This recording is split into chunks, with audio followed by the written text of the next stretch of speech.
Assalamualaikum warahmatullahi wabarakatuh. Pertama-tama, terima kasih kepada teman-teman yang sudah mau mendengarkan apa yang akan kami sampaikan. Sebelumnya, perkenalkan nama saya Harlin Salsabila dengan NIM 215504486. Di sini saya akan menjelaskan tentang perusahaan Sociola.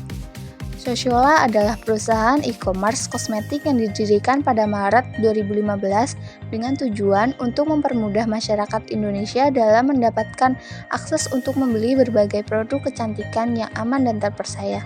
Hingga kini, Sociola telah menjual lebih dari 150 merek dengan 5.000 produk pilihan yang sudah terdaftar di BPOM. Tak hanya bertujuan untuk berbelanja, Sociola juga mendirikan sebuah platform yang dinamai SOCO (Social Connection) yang mengutamakan user experience dan dapat digunakan untuk masyarakat Indonesia saling memberikan ulasan mengenai suatu produk. Untuk terus meningkatkan kualitas layanannya, Sociola menghadirkan sebuah aplikasi untuk berbelanja yaitu SOCO Apps. Sociola juga melihat kebutuhan masyarakat untuk mengetahui kualitas produk dan kecocokan suatu produk secara langsung. Maka dari itu, Sociola mendirikan toko fisik Sociola yang hingga kini sudah tersebar sebanyak 30 toko di seluruh Indonesia. Sociola juga mendirikan sebuah media sekaligus platform yang dinamakan Beauty Journal. Beauty Journal adalah sebuah media digital yang berfokus pada dunia kecantikan dan gaya hidup. Beauty Journal memuat berbagai informasi seputar kecantikan serta memiliki ulasan atas lebih dari 20.000 produk yang diulas oleh para Sociola Beauty Network (SBN). Selain berfokus pada dunia kecantikan, Sociola juga mendirikan Lila by Sociola. Lila adalah sebuah kategori dalam Sociola yang dikhususkan untuk memenuhi kebutuhan pada para ibu dan bayi seperti produk untuk perawatan kulit. Melalui kualitas pelayanannya, Sociola terus berkembang hingga kini Sociola telah menjadi situs kosmetik nomor 1 di Indonesia dan telah terverifikasi di Instagram dengan total pengikut lebih dari 1 juta. Melihat perkembangan yang terus meningkat, hal ini membuka peluang Sociola untuk memperluas ranah Sociola hingga ke ranah internasional. Sociola telah hadir di Vietnam dan telah memiliki akun Instagram yaitu Sociola VN yang juga sudah terverifikasi. Hal ini turut membantu memudahkan industri kosmetik Indonesia untuk melebarkan sayap ke ranah internasional. Visi Sociola adalah menetapkan Sociola sebagai ekosistem terlengkap dan terpercaya untuk industri kecantikan dan perawatan pribadi dengan konsumen sebagai intinya di Indonesia. Visi Sociola adalah untuk mempercepat pengembangan dan pertumbuhan industri kecantikan dan perawatan pribadi melalui pembentukan dan pemanfaatan ekosistem hibrida yang berpusat pada konsumen. Permasalahan yang pernah terjadi pada perusahaan Sociola salah satunya adalah website Sociola. Pernah terjadi pada perusahaan Sociola salah satunya adalah website.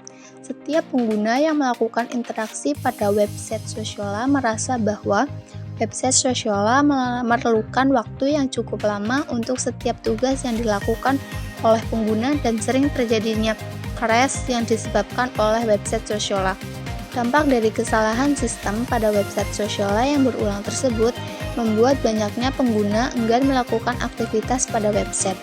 Setelah dilihat dari permasalahan yang terdapat pada website Sociola, yaitu banyaknya penilaian negatif terhadap website Sociola dan kurangnya minat pengguna untuk mengunjungi kembali website Sociola. Selanjutnya, kasus-kasus yang lain akan dijelaskan oleh rekan saya. Silahkan untuk Kak Lina, boleh disampaikan apa saja kasus-kasus yang pernah terjadi pada perusahaan Sociola. Terima kasih. Kasus yang terjadi di perusahaan Sociola. Yang pertama, insiden pelanggaran data tahun 2023. Pada Februari 2023, Sosiola mengalami pelanggaran data besar yang memaparkan informasi pribadi jutaan pelanggannya, termasuk nama, alamat email, nomor telepon, dan riwayat pembelian. Pelanggaran tersebut disebabkan oleh kerentanan di situs web perusahaan yang memungkinkan akses tidak sah ke basis datanya. Insiden ini memicu kekhawatiran yang meluas di antara pelanggan Sosiola dan menimbulkan pertanyaan tentang praktik keamanan data perusahaan. Perusahaan menghadapi kritik atas penanganan pelanggaran tersebut, terutama karena keterlambatan pemberitahuan kepada pelanggan yang terkena dampak dan kurangnya transparansi tentang luasnya paparan data. Yang kedua, tuduhan praktik bisnis tidak adil tahun 2020. Pada tahun 2020, Sosiola dituduh terlibat dalam praktik bisnis tidak adil oleh Badan Pengawas Persaingan Usaha dan Perlindungan Konsumen Indonesia atau KPPU. KPPU menduga Sosiola telah menyalahgunakan posisi pasar dominannya dengan menerapkan persyaratan yang ketat kepada penjualnya, seperti biaya komisi yang tinggi dan daftar produk eksklusif. Penyelidikan KPPU terhadap praktik Sosiola masih berlangsung hingga Mei 2024. Hasil penyelidikan dapat berimplikasi signifikan bagi perusahaan, termasuk potensi denda dan perubahan praktik bisnisnya. Yang ketiga, masalah kualitas produk. Sosiola juga menghadapi kritik atas kualitas beberapa produk yang dijualnya. Ada beberapa kasus pelanggan menerima produk palsu atau kadaluarsa, serta produk yang menyebabkan alergi atau masalah kesehatan lainnya. Masalah ini menimbulkan kekhawatiran tentang langkah-langkah kontrol kualitas Sosiola dan komitmennya terhadap keselamatan konsumen. Perusahaan telah mengambil langkah-langkah untuk mengatasi masalah ini, seperti menerapkan pedoman sumber produk yang lebih ketat dan meningkatkan prosedur layanan pelanggannya. Yang keempat, praktik tenaga kerja. Pada tahun 2021, Sosiola dikritik atas praktik ketenaga kerjaannya menyusul tuduhan bahwa perusahaan itu membayar rendah pekerja gudangnya dan memaksa mereka bekerja lembur tanpa gaji tambahan. Tuduhan ini dibuat oleh serikat pekerja dan dilaporkan di outlet media lokal. Sosiola membantah tuduhan tersebut dan menyatakan komitmennya terhadap praktik ketenaga kerjaan yang adil.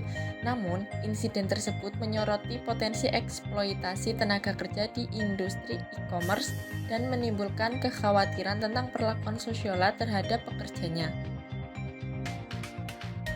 Yang kelima, kontroversi media sosial. Sosiola juga terlibat dalam beberapa kontroversi media sosial, seringkali berasal dari kampanye pemasaran atau posting media sosialnya. Kontroversi ini menghasilkan publisitas negatif bagi perusahaan dan merusak reputasinya di antara beberapa konsumen. Perusahaan telah menghadapi kritik atas penggunaan bahasa yang tidak peka atau menyinggung, serta mempromosikan standar kecantikan yang tidak realistis. Sosiola telah meminta maaf atas beberapa kesalahan langkah media sosialnya dan berjanji untuk lebih berhati-hati dalam pesannya di masa depan. Selanjutnya, sanksi atas kasus-kasus yang pernah terjadi pada perusahaan Sosiola. Yang pertama, insiden pelanggaran data pada tahun 2023, ada denda di bawah Undang-Undang Perlindungan Data Pribadi atau UU PDP Indonesia yang baru disahkan. Perusahaan dapat didenda hingga 2% dari pendapatan tahunan mereka atau sekitar 10 miliar. Selanjutnya, ada tuntutan hukum. Pelanggan yang terkena dampak pelanggaran data dapat menuntut Sosiola atas kerugian yang mereka alami, seperti pencurian identitas atau penipuan finansial. Yang selanjutnya, kerusakan reputasi. Pelanggaran data dapat secara signifikan merusak reputasi Sosiola dan berdampak negatif pada penjualan dan loyalitas pelanggan. Yang kedua, tuduhan praktik bisnis tidak adil 2020. Yaitu ada denda. KPPU dapat menjatuhkan denda kepada Sosiola hingga 10% dari pendapatan tahunan mereka. Selanjutnya, perintah korektif. Sosiola mungkin diperintahkan untuk mengambil langkah-langkah untuk memperbaiki dampak dari praktik yang tidak adil, seperti memberikan kompensasi kepada penjual yang dirugikan. Lalu, ada perintah untuk menghentikan praktik yang tidak adil. Sosiola mungkin diperintahkan untuk berhenti menerapkan persyaratan yang tidak adil kepada penjualnya, seperti biaya komisi yang tinggi dan daftar produk eksklusif. Yang ketiga, masalah kualitas produk. Ada penarikan produk. Sosiola mungkin dipaksa untuk menarik produk dari pasar jika ditemukan berbahaya atau tidak sesuai dengan standar kualitas. Selanjutnya, ada tuntutan hukum. Pelanggan yang dirugikan oleh produk yang cacat dapat menuntut Sosiola atas kerusakan yang mereka alami. Lalu ada kerusakan reputasi. Masalah kualitas produk dapat merusak reputasi Sosiola dan berdampak negatif pada penjualan dan loyalitas pelanggan. Yang keempat, praktik tenaga kerja, yaitu ada denda. Kementerian Ketenagakerjaan dapat menjatuhkan denda kepada Sosiola jika terbukti melanggar Undang-Undang Ketenagakerjaan. Lalu ada perintah untuk memperbaiki praktik ketenagakerjaan. Sosiola mungkin diperintahkan untuk meningkatkan upah, memberikan tunjangan yang lebih baik, atau meningkatkan kondisi kerja bagi pekerjanya. Selanjutnya, ada kerusakan reputasi. Praktik tenaga kerjaan yang tidak adil dapat merusak reputasi Sosiola dan membuat sulit untuk menarik dan mempertahankan talenta terbaik. Yang kelima, kontroversi media sosial, yaitu ada kerusakan reputasi. Kontroversi media sosial dapat merusak reputasi Sosiola dan berdampak negatif pada penjualan dan loyalitas pelanggan. Selanjutnya ada boikot konsumen. Konsumen mungkin menyerukan boikot terhadap produk Sosiola sebagai bentuk protes terhadap tindakan perusahaan. Selanjutnya ada kehilangan kepercayaan. Kontroversi media sosial dapat menyebabkan Sosiola kehilangan kepercayaan dari pelanggan dan memangku kepentingan. Nah, di slide selanjutnya ada Sosiola sebagai platform e-commerce terkemuka di Indonesia telah menghadapi berbagai tantangan dalam perjalanannya. Beberapa kasus yang pernah terjadi seperti pelanggaran data yang terjadi pada tahun 2023 dan tuduhan praktis bisnis tidak adil yang terjadi pada tahun 2020 yang berpotensi merusak kepercayaan konsumen dan berdampak negatif pada bisnis mereka. Dan kasus-kasus yang terjadi di atas berikut beberapa saran untuk perusahaan Sosiola. Yang pertama ada keamanan data, memperkuat infrastruktur keamanan cyber, menginvestasi pada teknologi dan personal untuk melindungi data pelanggan secara optimal. Lalu, transparansi dan komunikasi, maksudnya terbuka dan informatif pada saat terjadi insiden keamanan data. Salin komunikasi yang jelas dengan pelanggan yang terdampak.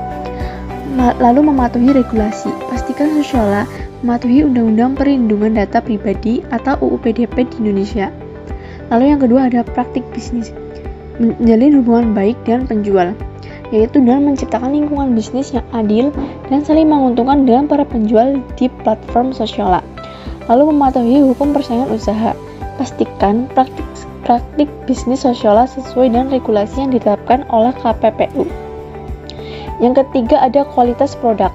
Terapkan kontrol kualitas yang ketat, yaitu dengan melakukan pemeriksaan menyeluruh terhadap produk sebelum dijual untuk memastikan keamanan dan kualitasnya. Bekerja sama dengan pemasok terpercaya, yaitu menjalin kemitraan dengan pemasok yang memiliki reputasi baik untuk menjamin kualitas produk. Yang keempat ada hubungan industrial, yaitu dengan cara mematuhi regulasi ketenagakerjaan, yaitu memperlakukan karyawan dengan adil dan sesuai dengan peraturan ketenagakerjaan yang berlaku. Meningkatkan kesejahteraan karyawan, yaitu memberikan kompensasi dan tunjangan yang wajar, serta ciptakan lingkungan kerja yang sehat.